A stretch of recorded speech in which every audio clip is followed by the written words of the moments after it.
All right, hi, welcome to my recording of my Persuasion um, presentation on Forewarning. And let me just share my screen so I can get that on there. Apologies for being late again, but I finally got it worked out. Yes, share. Okay, so here is presentation right here.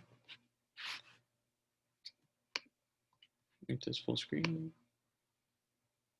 Okay, so we have Forewarning. My name is Jay Anderson, and that's our class, obviously.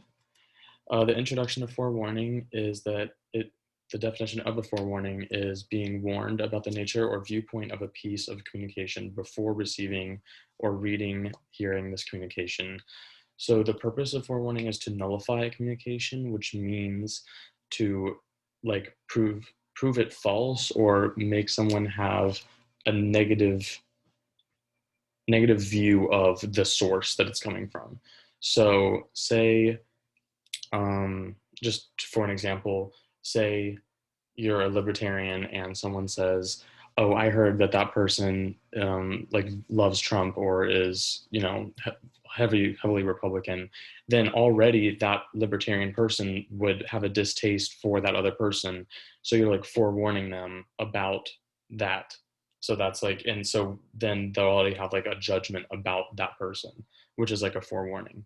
So like to nullify communication would mean if like an unworthy source, unreliable source, if you were to say, oh, this website did something really weird to me, like I know I wouldn't trust it or whatever, before someone uses the website, before being the keyword, because uh, it's not forewarning if they're warned after the thing communicates with them or they read the source information.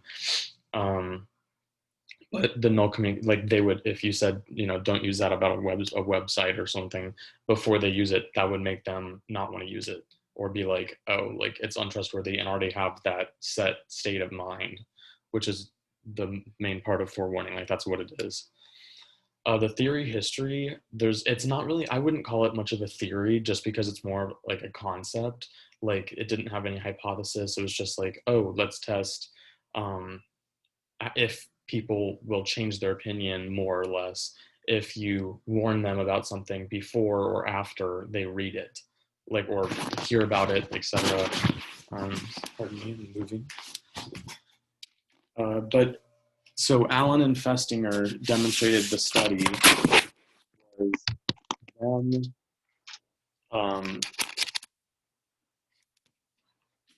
Hold on, I'm actually no. We're gonna go next. Forewarning and persuasion. How it makes because I was gonna talk about the uses and significance, which is later.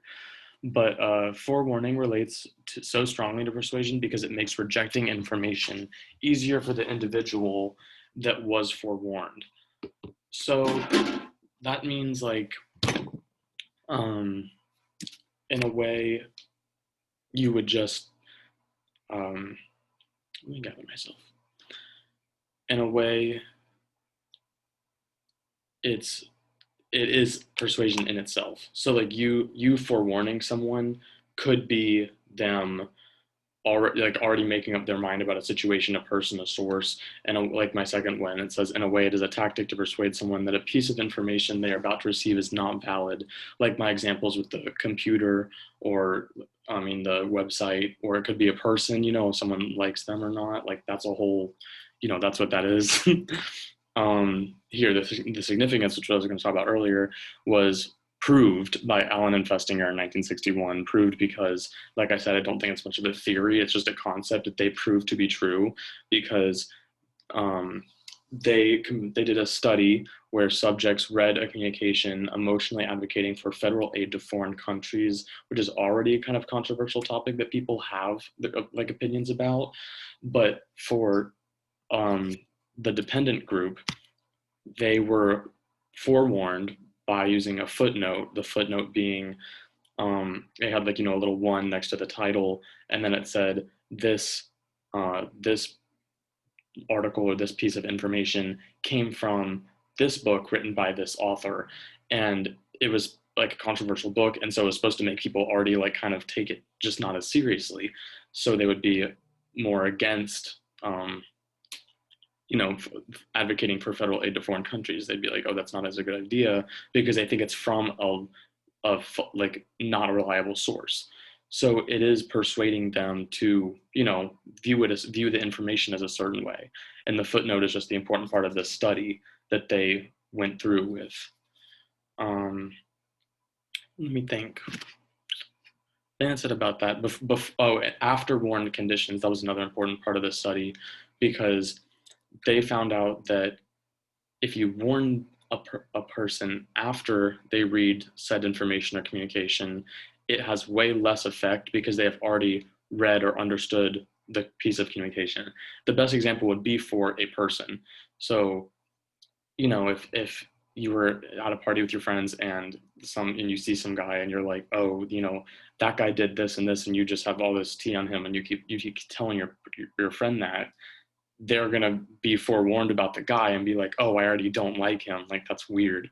And then they're already not going to like him. Even if they meet him and he talks, they're going to be like, But if they meet him and talk to him first and they think he's really cool and they're like, oh yeah, no, like he's chill, whatever. If you tell them that he did all this stuff, they're already going to have their mind made up about the guy. So if you after warn them, so to speak, it doesn't have as strong as an effect on the persuasion of the whole topic.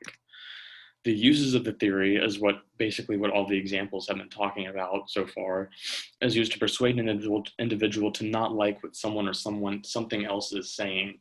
So this could even be like propaganda posters, like, I mean, politics is the big version. It's like, you know, if if you know what someone does and doesn't like, and you warp their perception of the source to what you want them to view it as, then they will view it more as that way, as long as you tell them before they like read that source. That's the whole point of forewarning. Like, the fore is before.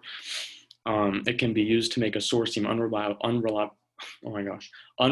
regardless of the truth, which means you could be lying, which is like a deception, which is the article that I put into this presentation, which we can get to. Article analysis, there we go.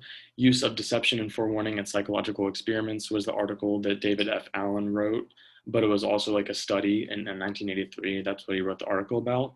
And it used deception to make subjects view a communication in one way over another. It was like not as relevant to persuasion because it was like, you know, selecting like boxes with X's and rows and columns. It wasn't like, you know, real world application, like people talking to others and perceiving different things. And but he did prove he did do the study. And but a very important part of the study was that forewarning could be false, which turned into deception, but deception was never like proved to be immoral or unethical in this way. So it wasn't like it was allowed, you know. It's basically lying to people for the psychological study, but it still happened because it was not like you're hurting them, you're just leading them in the wrong direction, or you could even be giving them false information so that they view a piece of information or a source in a negative way, which they're more likely to do if you forewarn them. So in conclusion, we have forewarning as a method of persuading someone to respond to a source in a certain way. So that's literally what it is. You can warp their perception of a source by giving them a warning about it. Forewarning is always before the individual receives the communication. That's basically the most important part about it. But it's a relatively simple concept, and it can be used in a wide variety of ways because you can, you know, use it about anything. You can be like about, oh, unreliable, that mattress was unreliable, I didn't care for it. It could be a lie, and they could be like, oh, that's a bad mattress, I'm not going to buy it. You forewarn them about the mattress, about anything, a company, people, information. That's why it's so like widely used. Like, you can use it for so much stuff, which is why I'm so interested in this. But yeah, I think that's it for this. So thank you so much, and I hope you got some use out of my presentation. Have a good night. That's good.